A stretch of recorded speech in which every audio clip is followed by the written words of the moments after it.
Alors, l'enseignement de spécialité SVT donc, se fera en partie en groupe réduit.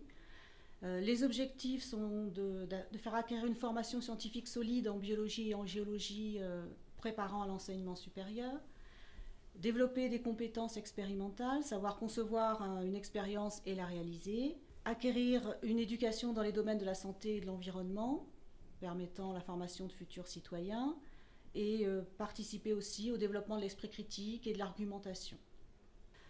Alors, le programme comprend 3 thèmes. Un premier thème, la Terre, la vie et l'évolution du vivant, avec une première partie sur le patrimoine génétique, son mode de transmission, son expression dans les cellules et dans l'organisme.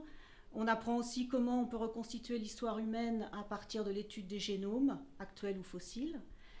Une deuxième partie qui porte sur la géologie, la dynamique interne de la Terre. On étudie la structure interne de la planète et aussi les conséquences de la mobilité des plaques lithosphériques.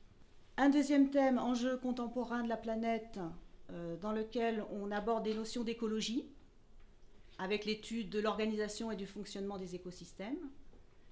Et une troisième partie, un troisième thème, corps humain et santé, avec 2 parties là encore. Une partie sur les conséquences de la perturbation des génomes, les maladies génétiques et les cancers. Et une dernière partie sur le fonctionnement du système immunitaire humain. Donc on explique comment les défenses du corps permettent de lutter contre les maladies infectieuses.